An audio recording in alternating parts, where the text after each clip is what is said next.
Informers Podcast. I am Casey Coggins, joined as always by Alvin Hebert. What up? And Andrew Lira. I can't stop thinking about the fucking completely torn knee. The That's all I'm thinking about. Yeah. I was like, well, dog, I guess we'll just start with this instead of ending with it. Like I was just thinking, I was like, fuck, man, I know how it feels to tear an ACL. He added the MCL, PCL, and his meniscus. I know you know how that feels because I was there when you did one of them. That shit sucks. We were playing basketball at your apartment with Nick and Devin. Yeah, that was sucked terribly. It sounded like somebody popped a rubber band. So what he is referring to is Thiago Santos against John Jones over the weekend, which was just an absolutely stacked card and an incredible night of fighting. The most incredible knockout I think I've ever seen in UFC history. It was the fastest for sure. And I mean, just everything about that knockout was absolutely incredible. And then all the shit talk afterwards, and like even in the press conferences and everything, he would still smack him up if he saw him in Whole Foods. Yeah, I thought the best part was how even after Ben got knocked out, Ben Askren got knocked out, and just took it, just brushed the shoulders off, like just his first tweet right afterwards was, "Well, that sucked." Yeah, I mean, it happens. Yeah, Trust me, they got highlight reels of a whole bunch of dudes. But the main event was John Jones and Thiago Santos, and I mean, John Jones kind of alluded to it afterwards that he kind of went in knowing that he was going to win that fight as long as he didn't get knocked out, and he came damn near close to losing it and not getting knocked out. Because I think he definitely played it way too safe and squeaked out with a split decision. Santos came in with an incredible game plan, and had he not thrown that kick and his knee buckled, who knows what would have happened in that fight, because the final 3.5 rounds, I believe it was, he was compromised on one leg, where every now and then you would just see the knee buckle and he couldn't put any weight on it, and he fought the entire last 3 rounds in there was times where the knee didn't southpaw. look like anything was wrong with it because he was still throwing either on that leg or putting weight on that leg. That's crazy.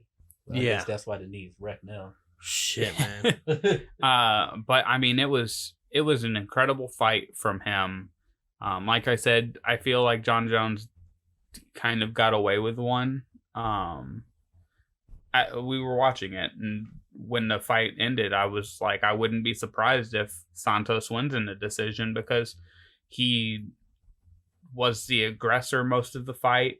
He had, I think, more moments in the fight, and those moments can help turn around that should have been like 9-9, maybe 10-9 Jones into 10-9 Santos.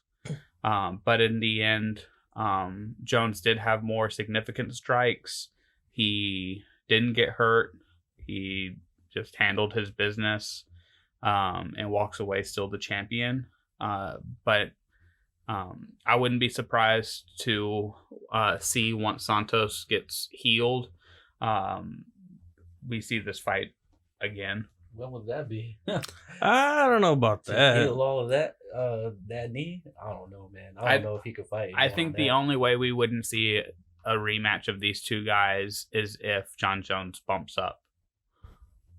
It's been talked about. Right. And I'm not putting it out of the question, because that's really the proving point for him and his greatness is, can he bump up and go into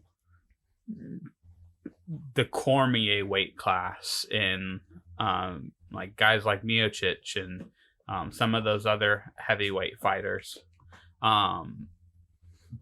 where it would really test his durability and his fighting ability.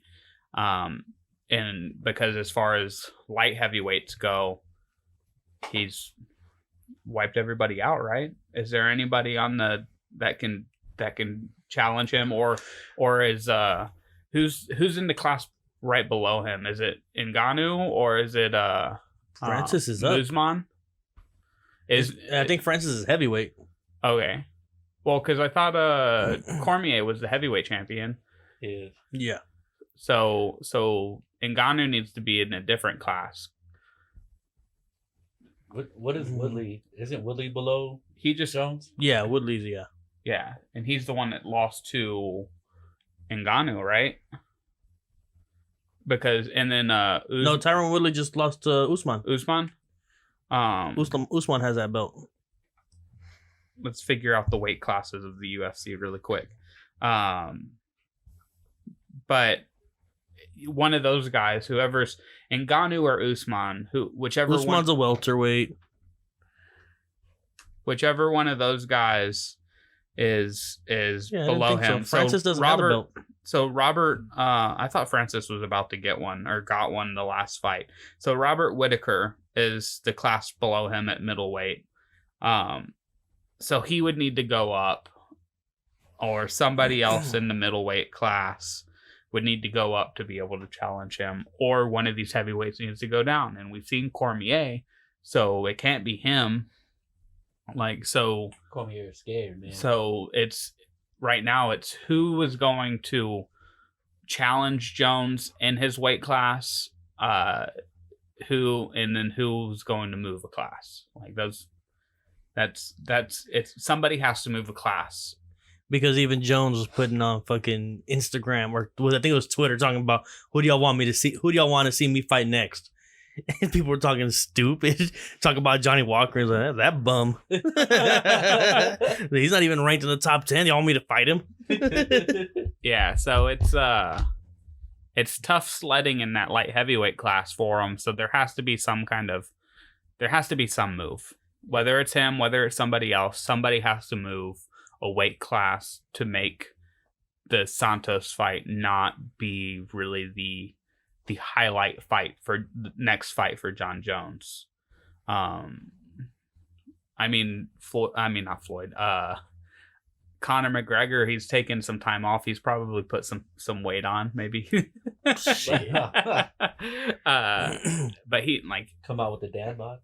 I do feel like, after this year, because of the way that Ngannou's trending, he might be somebody who can be in that light heavyweight class, because he, from what I remember, he is a bigger bodied guy.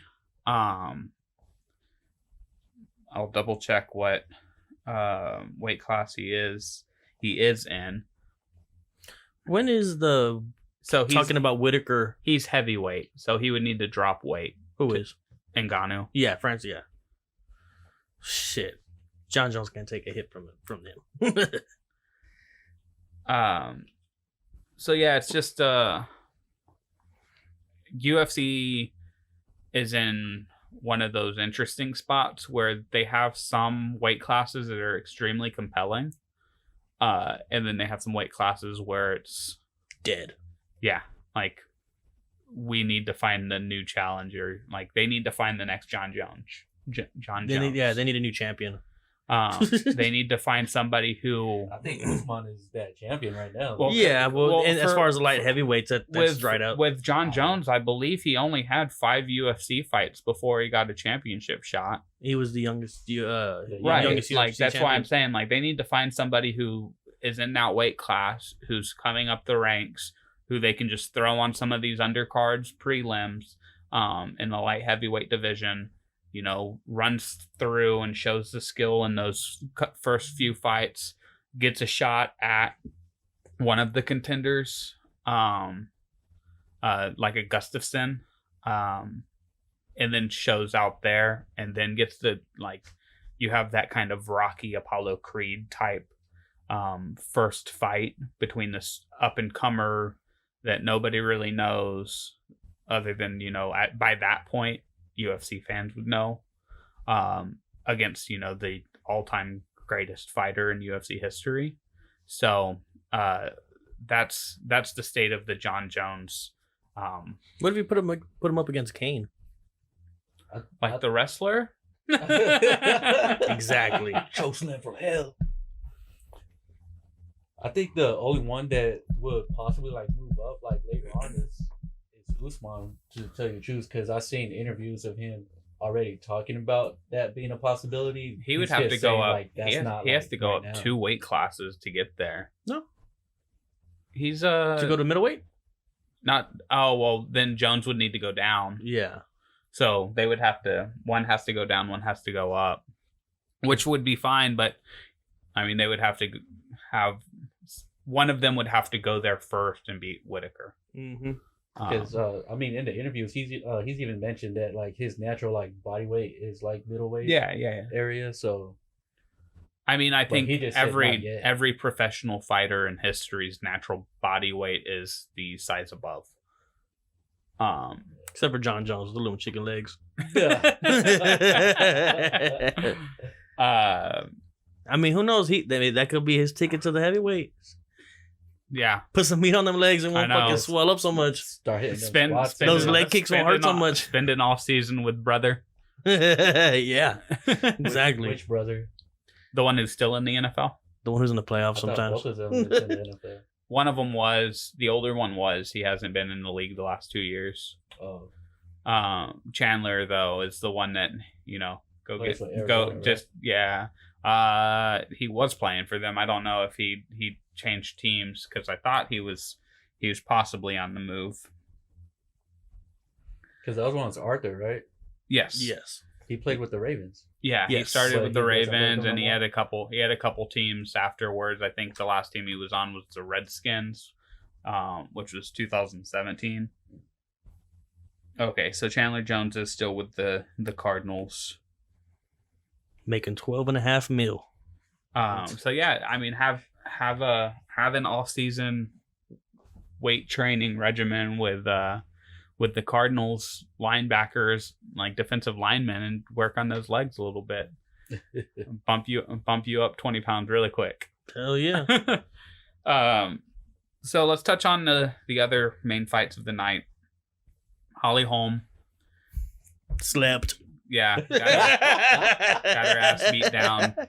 Nunez, man. The Lioness just... She ran through everybody, too. That's another dead fucking division. Yeah, there's... But she was already talking about defending... What's the other division that she has? The one above it? She's under. She just went at bantamweight. But she also has the featherweight, but I think they got rid of it. They got rid of it? I think so. There's nobody listed on their on that roster on the rankings. Why she still holds the belt if they got rid of it? Because she killed that fucking division too. She just killing divisions. Man. Fucking slept them too. Oh, the one above it is fucking feather. That's the one that she has, right? Yeah. Because the one that she fought Holmes in was Bantam, right? Yeah, she's got Bantam and feather.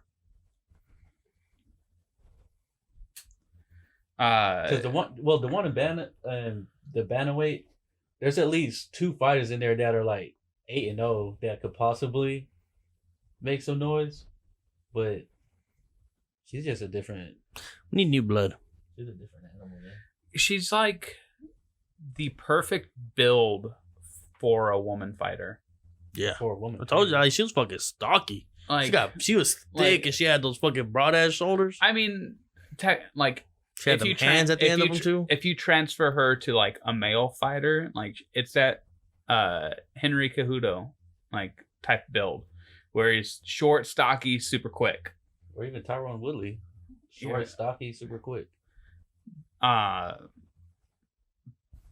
that's a big difference. I mean, it's quite a difference. I understand what Casey was doing. He was like, oh, okay, cool. It's a weight class. Yeah, it's talking about the weight class. I'm talking about the build. Short and stocky, and he's fat. Also like an extra 20 pounds. But. Yeah, he's also like, we're talking about like intersex fights. Not scissors. That would be awesome. Henry Cejudo against Amanda Nunes. It's fucking champ versus champ. Fuck yeah. Champ versus champ. They both got 2 belts. But yeah, like Nunes just wiped everybody out because, you know, she's, as I said, she's kind of like, if you were to build a fighter for her weight class, you probably build her. Like Holly Holm is, I'm still amazed that they're listed at the same height because they don't look the same height At like, all. They don't like. Holly Holm is long and lanky compared to Amanda Nunes, and like I mean Ronda Rousey was kind of that build where she was a little like short and stocky and was supposed to be powerful, but she didn't have quite the power of Nunes. So it's again trying to. I mean, the women in UFC has just grown tremendously since Rousey became like notable. So I would see a possible contender to her before we see a possible like natural light heavyweight contender for John Jones, because these light heavyweights in men's UFC have been around for decades. Yeah, man. Like the women's UFC is still it's a little like the women's soccer. Like the World Cup for women has only been around since I think 91. Still quite young compared to the men's World Cup or men's UFC. Pay them. Pay who? Equal pay. Equal pay. The women's soccer team. Not getting this conversation. So the last fight that I did want to discuss is that Ben Askren ass kicking or face bashing. God, slept. Fastest 5 seconds. Yeah, fastest knockout in UFC history. Jorge Masvidal came out running, literally. You heard that too, right? She looked up at me like, was that you? Gumbo had something to say about that. She was taken aback by that knockout. She said, boom, roasted. And yeah, he just I said it Saturday night, like, this guy's running at you. Why is your first instinct to like crouch down to try to catch him? And like I understand that is a natural instinct, and it works more often than not that you're able to like shoot the legs and not get your forehead caved Cracking. in. Clack. But like Feels just like an inch more to the left. He would have got him. He would have took him for a ride. yeah, I know. Like, and that's the margin of error that these guys operate with. It would have been kind of like what happened between him and who was it that took him for a ride at the beginning of the fight? Who was this? Who did Ben Askren? He basically like choked him. But Was it Darren Till? On the chin. Was it Darren? No, it was Robbie Lawler. When he fought Robbie Lawler, Yeah, and at the beginning of the fight, Robbie Lawler fucking threw him on his head. And then he fucking choked him out at the end. And then there's still people questioning whether or not he was asleep or not. Well, they were saying that he wasn't because like his forearm was like on his chin, and that he just basically like tapped out because it was like Herb Dean was on Joe Rogan's podcast and he's talking about it was in the moment he stopped it because it looked like his body went limp. Yeah. But the more he looked at it, he said it was an unnatural way for your arm to drop. Oh, okay. Saying that he was up. But then they're saying in Ben's defense that he could have let go, knowing that he felt him go limp. So once you let off a bit, you come back. Yeah. So it's could have gone either way. Yeah, there's too many of those, and the UFC refs like operate on pins and needles, and they have to be able to make that decision before somebody actually dies. Oh yeah, it's like so. It's a lot of pressure. I'm more okay with them stopping with a second too early than a second too late. 100%. And so like Herb Dean is the greatest UFC ref ever. He very, very rarely do you see him make a mistake like judgment. Yeah, you have to take his. So he's his view on it. Yeah, he's so experienced. Been at like every big card it seems. But to just kind of finish up this UFC discussion, Can y'all think of a more brutal knockout that you've watched other than this knee to the temple? I mean, there's been plenty like the ones where homeboy ran off the side of the cage and just like hit him with the side. But I don't think that was leg UFC. sweep. That was Yeah, it was. Bellator. No, it was a UFC fight. Was it That UFC? Yeah. Yeah. That's what's his name? I forgot his fucking name. Literally like Spider-Man wall. Yeah. Fucking cage and just, Off the fence. I forgot who the fuck it was. and I'm pretty sure you could look up like YouTube videos of knockout punches. But see, where that just- one was more cool than like brutal. Like this one was like Oh, he fucking. it was. This one was just you. I thought he was dead. We worried that he was actually like he had a dent in the skull and Yeah. like he went to the hospital immediately. Like didn't even stay in the ring, the octagon for the announcement that he got knocked out. But that's what I'm saying. I'm sure you could look up YouTube videos of like people just getting rocked or like slept by a kick that probably looked like way worse. than Anthony that Pettis. was. He was the one that Yes. did that. Yeah. All right. But yeah, I mean, I'm sure in the early days of UFC when like Chuck Liddell and Tito Ortiz were like keeping UFC like relevant.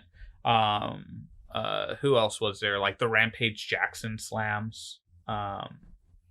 But to me, it wasn't like it looked brutal. Like it's just like after the fact. Like I mean, the whole that he couldn't get because like when you see the replay, it's just like it just looked like they just collided. Like they just like ran into each other. It wasn't like wham, like a fucking knee just like ran through you. It's just like he was in the air, crack, and then he just like was asleep, and then that's Dog, what he made got that's what made fucking it slept. that's what made it like I mean, that more great. the entire thing is, you know, you see the run up, you see the jump, you see Askren go down to catch him, and then the next thing you see is completely limp on the floor. Limp. Like- He was stiff. Yeah, he was a stiff. fucking dead body. His toes were like all curled up. That's like, he was a that's fucking what plank. I meant. Stiff. Yeah, his left leg was The still dead like fish off the ground. The his- showboating. His arm was still lifted up, like he was still trying to like tackle him. So just absolute monster knockout. And with that, let's talk about people knocking it out of the park. Transition. Segways. Vladdy Jr. stole the show last night for a mere second place. I don't know. I don't know who won. who really won? Apparently, a polar bear won because I don't know who won. I mean, so Pete Alonso, who's the National League leader in home runs at the All-Star break, who I think was the 2 seed, he ended up being the victor. He said he went in with a plan on how he was going to win, how he was just going to like just do what he needed to do. Like he wasn't going to try to hit these monster home runs. He was just going to try to hit home runs and not tire himself out. But nobody's going to remember that like after today. Like I forgot as soon as I gave him the trophy. it's going to be like one of those things where 10 years from now people are talking about like great home run hitters and talk about home run contests and home run derbies, and they're going to talk about the Griffey Juniors and Sammy Sosa battles and the Aaron Judge year and the Josh Hamilton round. And then he fucking broke that record. and twice. Shit, man. But people are going to talk about Vladdy. They're going to talk about Vlad Guerrero Jr. in the show that he put on in his rookie year. And like he's more of a rookie than Pete Alonso is. Like Pete Alonso's been with the team the entire year. Vlad Jr. has been with the team for 2 months and only has 8 home runs on the season. but just the natural power of that kid at 20 years old. It's just that Bellinger and Guerrero round should have been the championship round right there. Peterson. It was Jock. young Jock. Yeah, Jock. I said Bellinger. That's right. Yeah. Young Jock. But yeah, that Jock Peterson, Vlad Guerrero round, like face off was the highlight of the night. I didn't want it to end. I tweeted out that it reminded me of the Zach LaVine, Aaron Gordon dunk contest round, where it's perfect. Where like everything is just beautiful. It's just like, this is what you want to see in a dunk contest.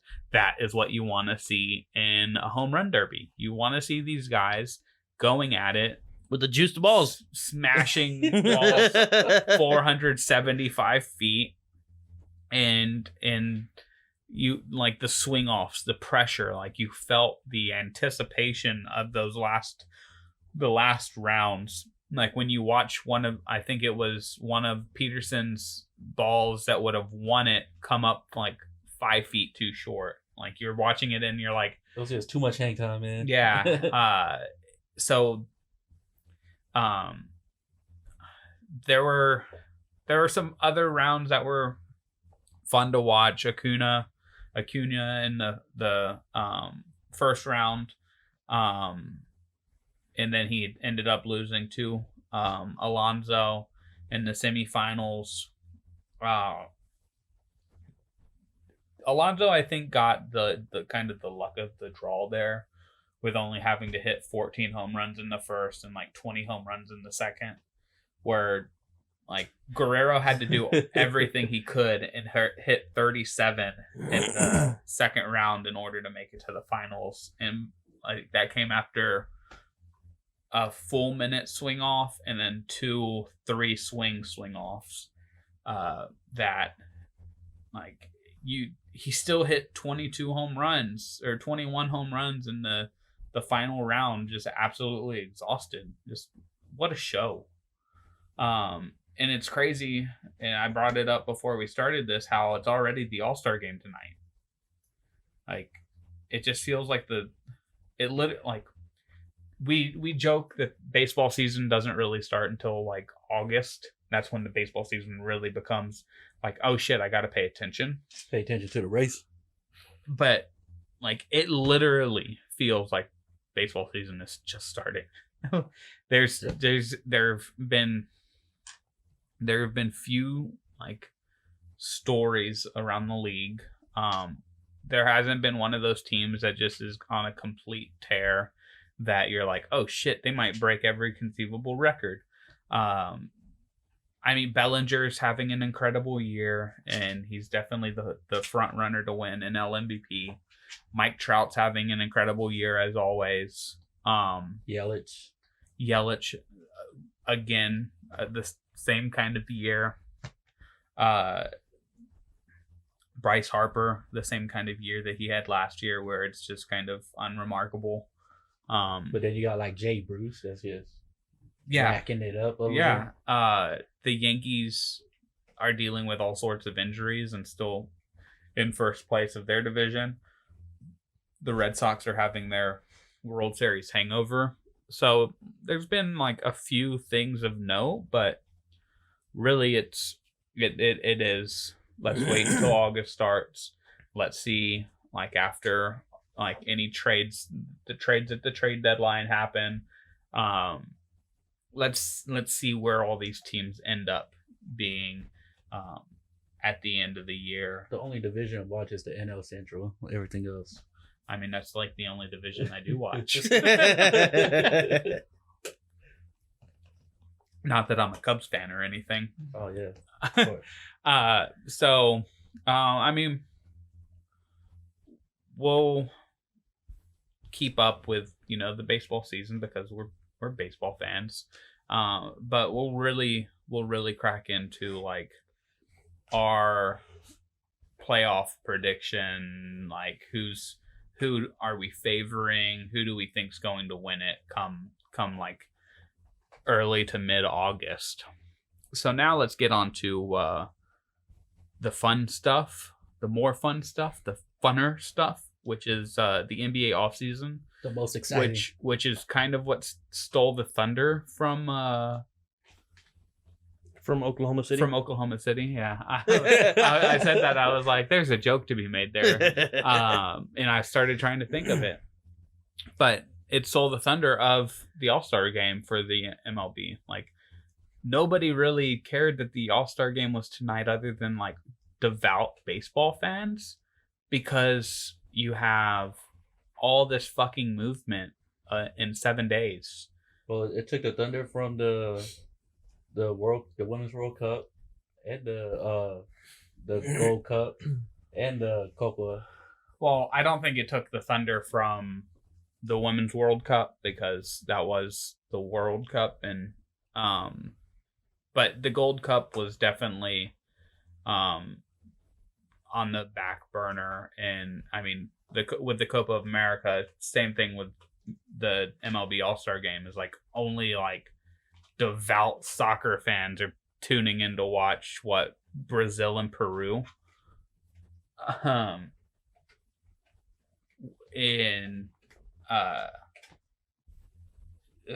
The major news is something that we didn't happen the last time we recorded, which is Kawhi became the executive of the year.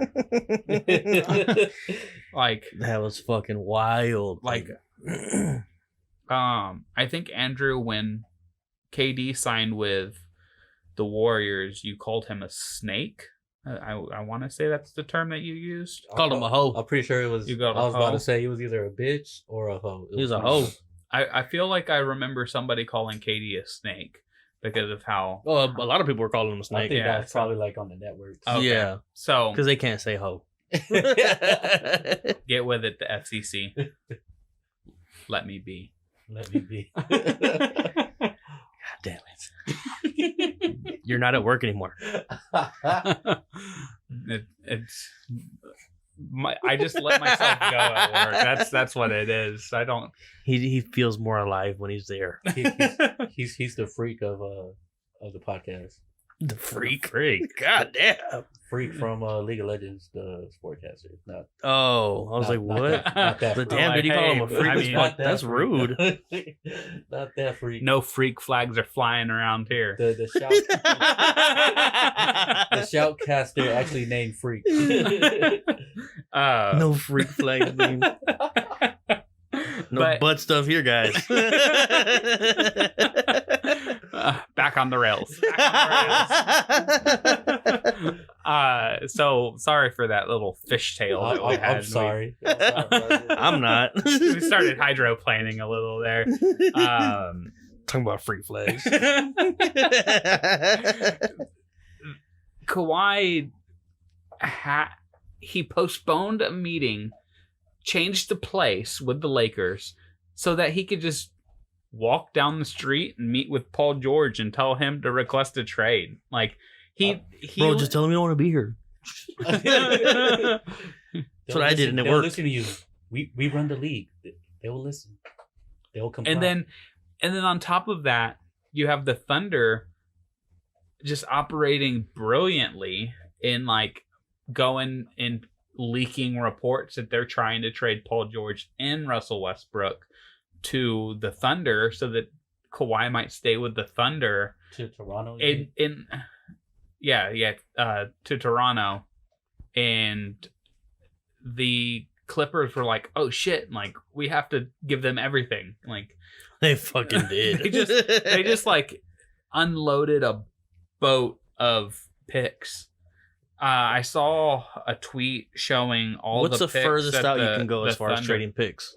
I don't even know anymore. So you can only trade 4 of your own first round picks, and they can't be in back-to-back years. So you can trade every other year first round picks. But the caveat to this trade is the Clippers had Miami's first round picks, so they were able to add that into the deal. And so that was from the Tobias Harris trade. yeah. Yeah. So they just pretty much said, we don't need an asset for the next 10 years. We want to fly a banner that isn't just of our players. It's But Jerry West showed the Lakers this is how you make a deal happen. Instead of all that tiptoeing around and like going back and forth. You figure he would have said that when he signed Kawhi. I'm not KD to Golden State. when He just makes deals. When this deal happened, it made me think of the last offseason when Kawhi was still a Spur, and we were talking about the Lakers and what they should do. And I'm pretty sure I remember me very loudly shouting that the Lakers needed to trade for Kawhi then. Oh, now. They needed to make that deal now. They needed to get him in that locker room, and it don't wait. And they didn't pull the trigger. They didn't offer enough. And then they ended up offering more than what they offered the Spurs to get Anthony Davis, because I think they saw that They need to get it now. They needed to get it now, and they thought it was going to get a third star in. And guess what? Whoopsie-daisy, it didn't happen. They almost couldn't even afford that Anthony Davis deal. Yeah. He had to waive his fucking trade bonus. They had a No. So that they had to trade away like 3 random players. So all of that was, they realized that they didn't do enough to get enough cap space for that third star. They could the deal with the Pelicans could have been done. You're good that's with what the we're trade. about. Yeah, with the trade kicker. No, all of this extra stuff that they needed to trade other players, and he needed to waive his $4 million trade kicker. So they could that was so that they could get a third star. But no matter when the deal was done, they weren't going to have the cap space unless they did all of that extra stuff. It didn't matter if it was done July 6th, July 1st, like a lot of those things. Like the extra stuff was because they also realized that if they were going to get Kawhi, they needed to do that, and they wouldn't have had a chance otherwise. But it turns out that they didn't really have a chance anyways, because They didn't really need to. because yeah. Give me back that $4 million. Like Kawhi must really have something against LeBron James. Man, he even said it. He doesn't want to play with LeBron James. And now, even after he fucking signed with the Clippers, all the reports are like, "Oh, he never planned on it. He was just talking about like he just like wasting time and money, wasting their time. All waiting this for the Paul media George thing to go down. backtracking.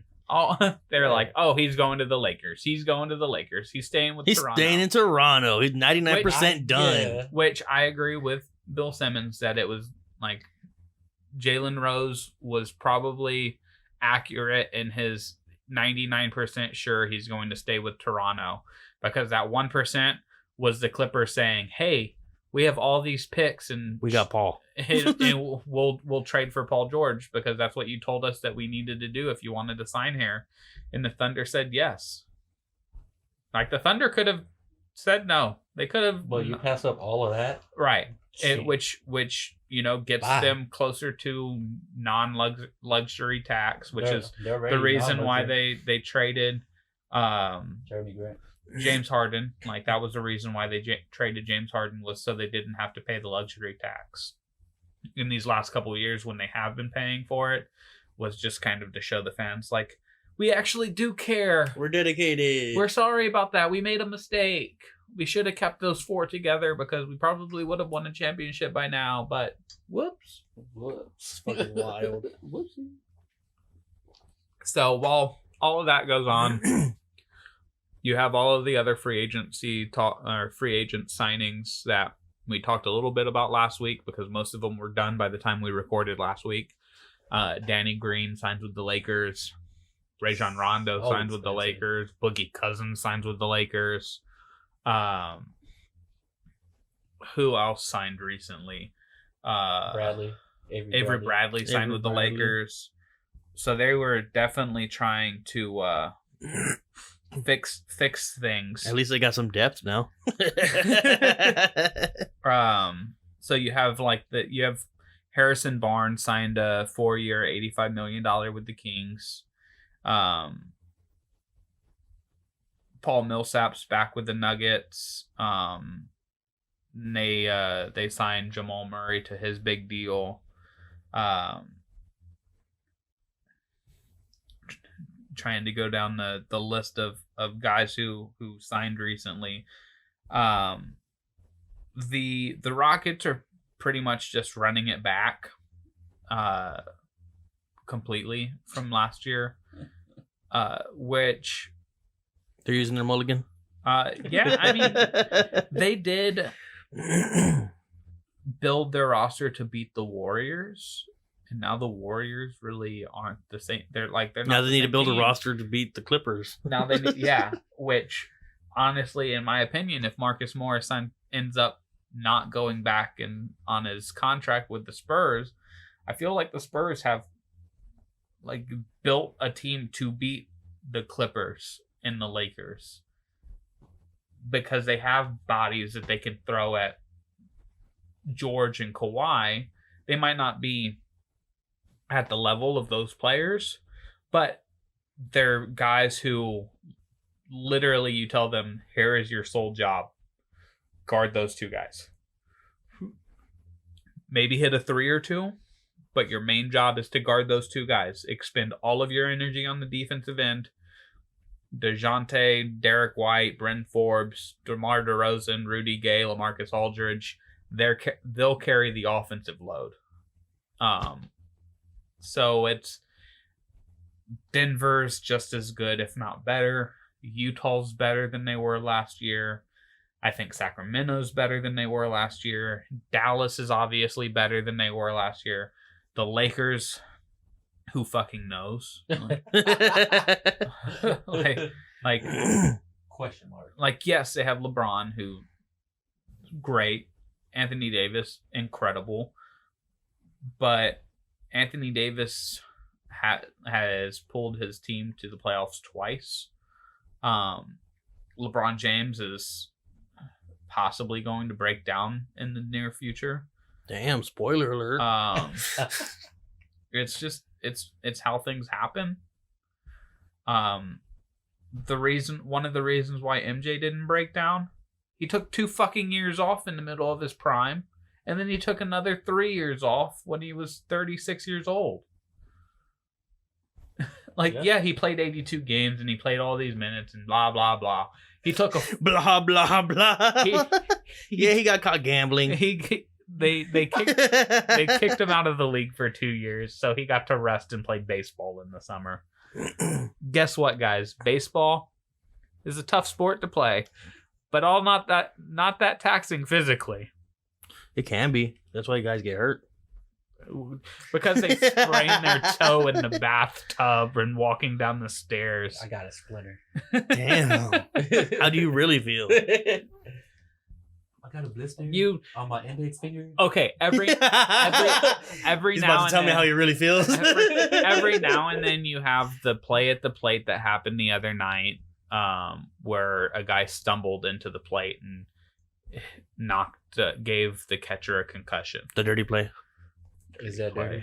It's a dirty play. It would have been a dirty play if he literally didn't trip and lose his balance. He didn't trip. He turned and threw his shoulder into him. Isn't that what you teach a baseball runner? That's what you used to, but there's a rule against it now. They changed the rule, but it literally looks like this guy is falling over while he's trying to get to the plate.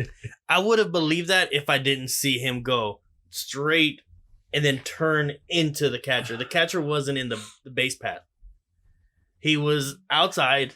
He was inside the diamond. He had the ball. He was about to make the play, but then his shoulder got thrown into his fucking nose. I would have to go back and watch it, because what I remember seeing is a guy losing his balance and accidentally. I mean, it does look like he's going to make contact with the person, but it doesn't look like he would have made contact in the same manner if he would have been fully like in control of his body. And especially with how many times in that same scenario the runner goes outside, doesn't go in.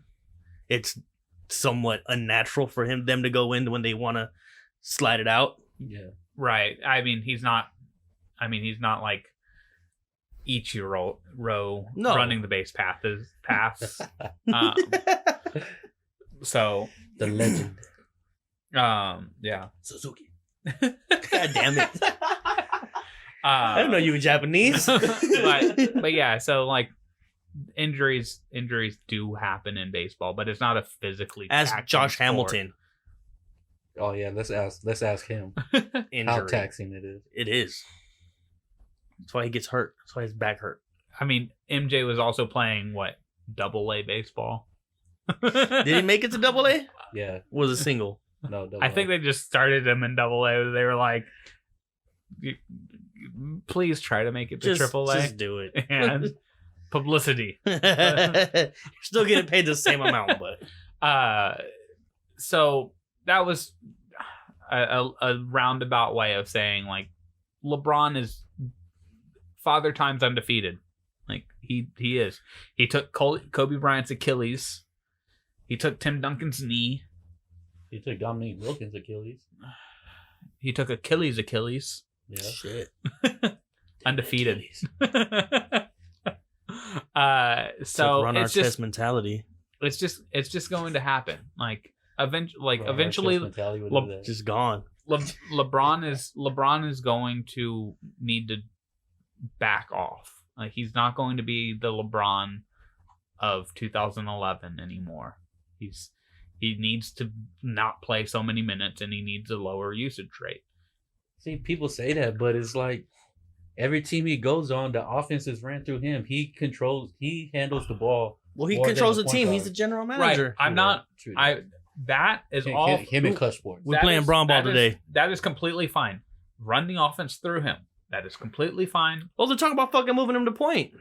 The issue that I'm talking about Making it official. is playing 38 minutes a night when he should be playing 30. Tell him that. Like, that's the issue. Tell his is team that. get better. Yeah. Tell Be LeBron better. Just do And better. that's why I'm talking about, like, that's kind of the skepticism I have about the Lakers is I think they were a better team last year than they are right now, and they have Anthony Davis. Because they had a Well, maybe because they had that young core. So, Yeah, at least they knew Let what me- they were getting. let me at. rephrase that. Thinking about, them signing Danny Green and Avery Bradley, we'll see what Boogie Cousins can give them. Like, they have some solid pieces with Kuzma, but it's still,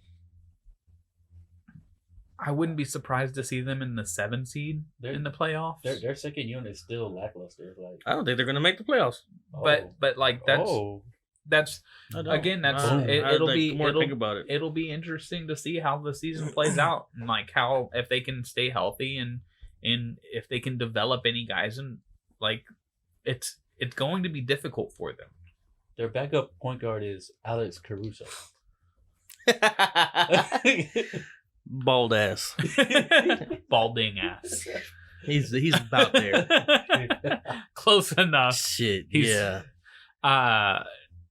So it's really interesting to see how this free agency had played out, because the Western Conference has 15 teams in it, and 13 of which can make the playoff.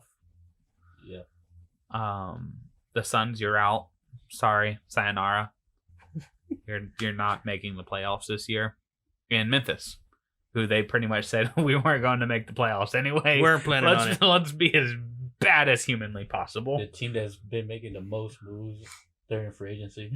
They're like, get rid of all of the quality veterans, give us all of the young guys who are on rookie deals, and let's just develop the shit out of Ja Morant and Jaren Jackson Jr.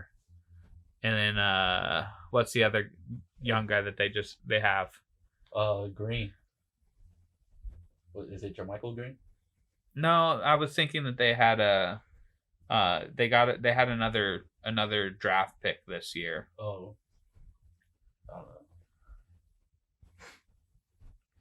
Come on, Google. You can do it. They finally got rid of that Chandler Parsons contract. Poor Chandler Parsons. I told my cousin also he still plays. Shit, man, for real. Poor Chandler Parsons. Yeah, that's it. So horrible.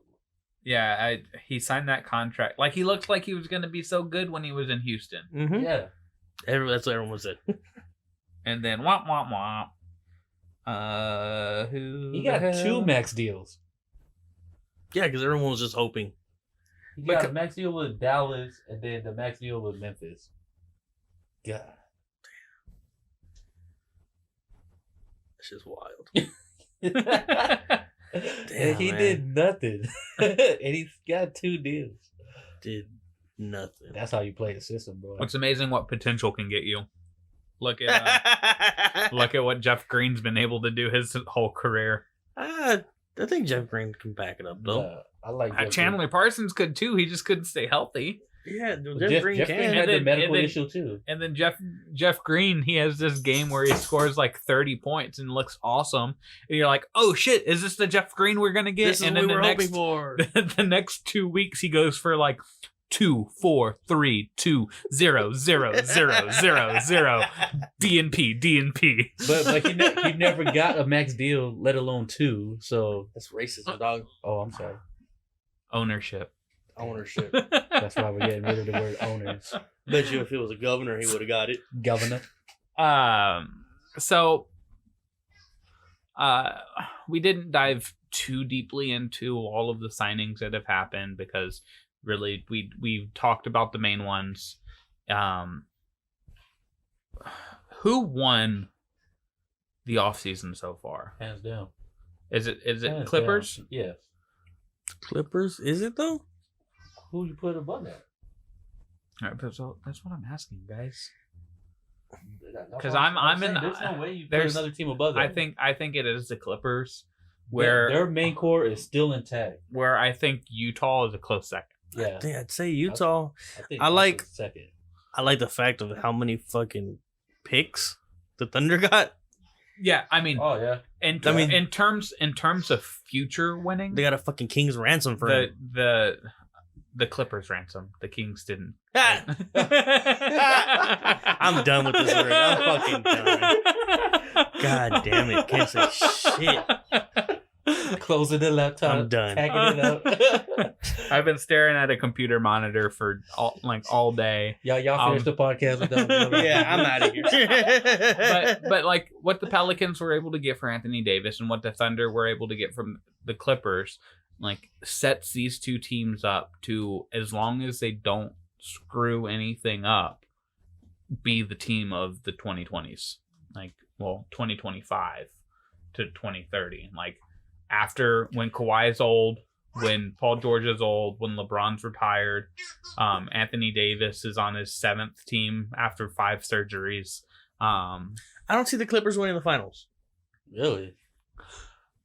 That's why I don't know if I can say they clearly won it. Right now, if I had to bet on a team to win it, I would like safe money's on them.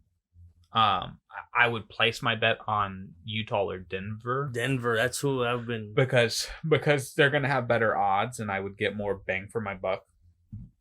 But if I was just looking at saying I was right, your odds are with the Clippers because they still have Lou Williams, they have Harrell, they have those 2 great players in George and Kawhi.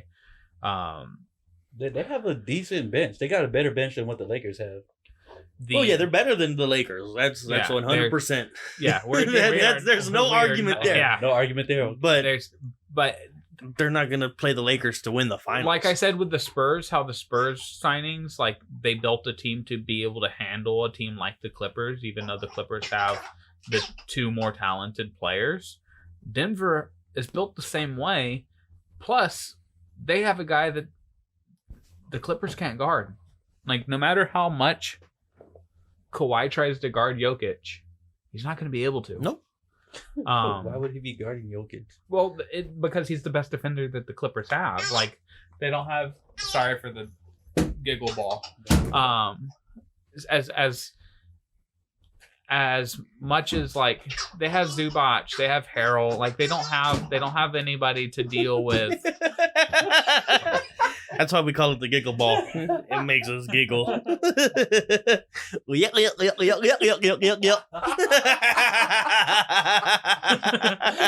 was her birthday present from April. It was just happening while you was talking. I don't see them beating. I don't see them beating Jokic. Yep. At least somebody's laughing at my joke. So it's wide open in the Western Conference. Same thing with the Eastern Conference. Like this year offers the most chance at parity that we've ever seen, and not by ever I mean like. I think it was funny that Bleacher Report came out with an article talking about every team has a chance to win the championship this coming season. I was like, most team? Most teams. I would say that there's probably a good 12 teams that if they won it, I wouldn't be surprised. And 9 of them are in the Western Conference. Yeah, 100%. And it's who were the 3 in the East? Milwaukee, Sixers, Indiana is one. Alvin turned his head and said, "Wait, Indiana?" I would be surprised if they won it. I like Indiana, Boston. Boston. I don't think so. I mean, I think they're gonna have a chance of being better than they were last year. The Al Horford loss is a big loss. Kyrie, they got Kemba Walker, and they'll be better on that front. So, I mean, there's quite a few teams that I just wouldn't be shocked if they won it all. But as far as right now, sitting here saying off-season winners, it's your leading candidates are the Clippers, the Nuggets, and the Jazz as far as competing this year. Those are the guys who they won this offseason in terms of winning the championship this year. As far as future goes, as setting themselves up for not just this year but the years going forward, the Thunder and the Pelicans have to be in that driver's seat because of what they were able to accomplish in getting picks. The Pelicans got more young talent, but the Thunder got Shai Gilgeous-Alexander, who was arguably one of the top 3 rookies last year. So it's just the NBA offseason is as drama-filled as anything in sports, which is why it's kind of it's becoming a more popular year-round sport than even football is. When's the last time we talked about football? The NFL draft? Zeke Elliott possibly. Has that even happened yet? It feels like it's been 6 months since the NFL draft happened. The latest news was probably it was Zeke apologizing and then not getting fucking suspended. Today I got a notification that Tyreek Hill had a recorded conversation about denying his 2014 incident where he was charged or whatever. Mm-hmm. But yeah, the NBA has been dominating all of the sports headlines for the last few months and for the last few years. Yeah, that's true. NBA season doesn't stop. So the drama continues. That's why they're always on TNT. Because TNT knows drama. You're talking about Casey. You swoop in. I was just about to make that joke, but I was gonna say, God damn it! Now I'm because